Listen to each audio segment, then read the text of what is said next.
Karen didn't just find her, she stole from her. Maylin's heart stopped the moment she stepped into her front yard. The jade vase, gone. A priceless 300-year-old family heirloom, passed down for generations, had vanished overnight. She felt her stomach twist as she spotted a crisp white envelope taped to her door. She ripped it open. Violation notice, $700 fine. Her hands shook as she read Karen Voss's words, scrawled in sharp, condescending handwriting. Foreign clutter does not belong in our community. Whispering Pines must maintain a clean, uniform aesthetic. Remove all non-compliant decorations within 24 hours. Foreign clutter. May's blood boiled. She had placed the jade vase on a small pedestal in her yard for Lunar New Year, a symbol of prosperity and good fortune. It wasn't just an object. It was her family's history, and now Karen had taken it. May stormed down the street to the HOA office. Karen sat behind her desk, her smug smirk already in place. "You took my vase," May gritted out. Karen tilted her head, feigning innocence. "Oh, you mean that thing?" She gave a mocking chuckle. "It was an eyesore, May. This is an American neighborhood. We can't have decorations like that." May's fists clenched. "This is theft," she said through gritted teeth. "I want it back. Now." Karen leaned back, crossing her arms. "I don't know what you're talking about," she said sweetly. May knew she was lying. Karen had taken her heirloom, and she wasn't going to get away with it.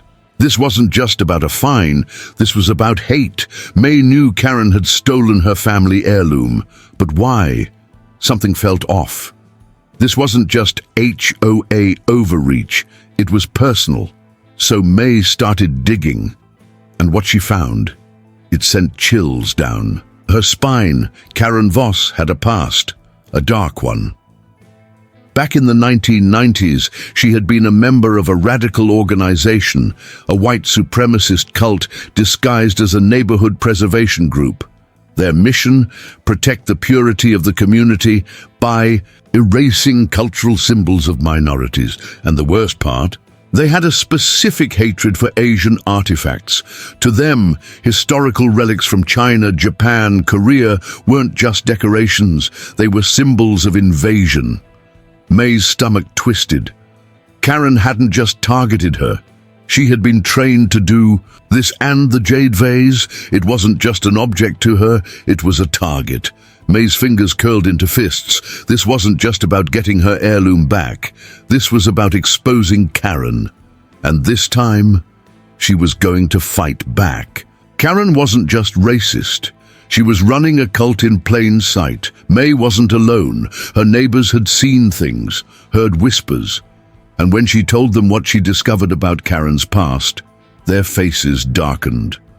"This isn't just HOA abuse," said Ethan Park, a young cybersecurity expert. "This is something bigger." So they started watching, and what they found, chilling. Late at night, Karen's house became active. A group of people, only white residents, came and went, always in hooded jackets, moving quickly. Then, one night, Ethan hacked into Karen's home security cameras. And what they saw, Karen and her followers standing in a circle, chanting. At the center, a fire pit, and inside it, cultural artifacts, a woven Native American dream catcher, a Mexican Dia de los Muertos figurine, a small Buddha statue. They were burning stolen history. May's blood turned ice cold. Then, Ethan's screen flashed, a basement security feed, and there, in the corner of the room, May's jade vase, alongside other stolen artifacts from minority homeowners in the community. This wasn't just HOA corruption. Karen was running a full-blown cultural purge, and now they had proof. May's hands tightened into fists. This ends now. Karen thought she could erase history. Instead, she erased herself. May and her neighbors had everything they needed. Proof of the stolen artifacts. Video of the cult-like gatherings. The jade vase in Karen's basement. But Karen? She wasn't done yet. That night, past midnight, Ethan's phone buzzed with an alert. Karen's security cameras had gone live. May and her neighbors huddled around the screen, and what they saw, unbelievable. Karen and her followers were outside, standing around a massive bonfire, and in her hands, the jade vase. She was holding it above the flames, chanting she was going to destroy it. May felt a surge of fury. Not this time. Her neighbor Mia, an ex-photojournalist, grabbed her drone. The camera whirred to life, lifting into the air. And then she went live. Live. Oh, President caught burning stolen cultural artifacts. The video spread like wildfire. Thousands of viewers poured in within minutes. Then, sirens. Red and blue lights flooded the street. Cops stormed the scene. Karen froze. The officers rushed forward. "Drop the artifact, ma'am." Karen clutched the vase tighter, eyes wild. "This is my neighborhood. I make the rules." The lead officer snatched it from her hands before she could throw it into the fire. "You're under arrest," he said coldly. "Charges grand theft, property destruction, hate crime enhancements." As the officers dragged Karen away, the crowd of neighbors watched in silence. May? She stepped forward, eyes locked on Karen's. "You tried to erase my culture," she said. "But now, the whole world knows who you really are." Karen's face twisted in horror as she realized she wasn't just going to jail, she was going viral. Karen wanted power. Now she was about to lose everything. The emergency town hall was packed, not just with residents, but with reporters, cultural experts, and law enforcement. Cameras flashed. Microphones were set up. The whole country was watching. Karen sat rigidly in the front row, her hands clenched together, trying to mask her fear. But she knew she was about to be exposed. May steps forward. May stood tall, holding the jade vase in her hands. "This artifact," she said, voice steady, "is over, 300 years old. It has survived dynasties, wars, generations of my family."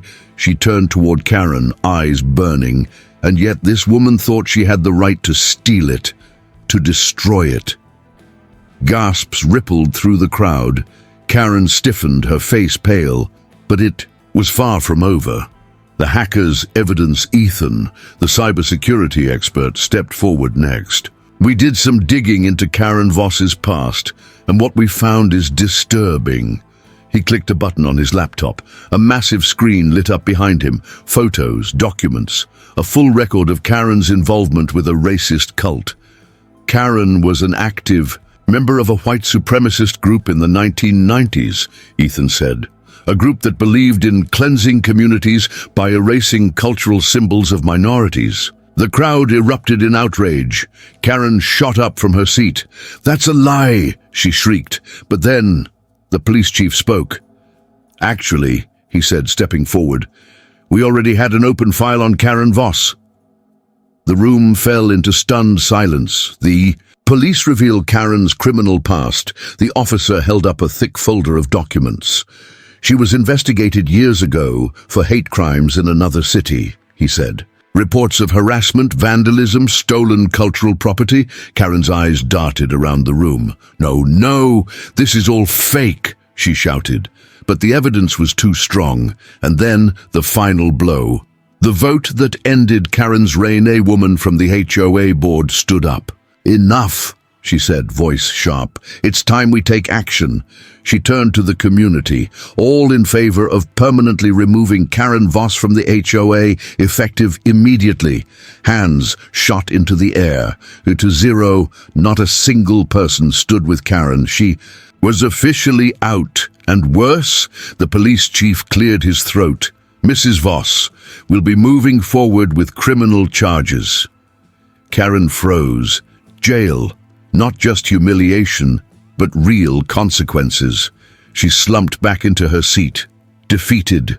The same woman who spent years controlling this neighborhood. Now, she was about to lose everything. Karen spent years trying to erase culture. Now she was erased from the community. The entire neighborhood had changed. Karen was gone, but her legacy completely rewritten. A new HOA, a new future. The first act of the newly elected HOA board? Protecting cultural heritage. Instead of banning decorations and artifacts, they embraced them. Families were encouraged to display cultural heirlooms in their yards. A new community heritage festival was planned. And in the center of it all, May's jade. Weiss, a symbol of resilience, a symbol of a neighborhood that refused to be divided. Karen loses everything. But Karen, she didn't just lose her title, she lost her home.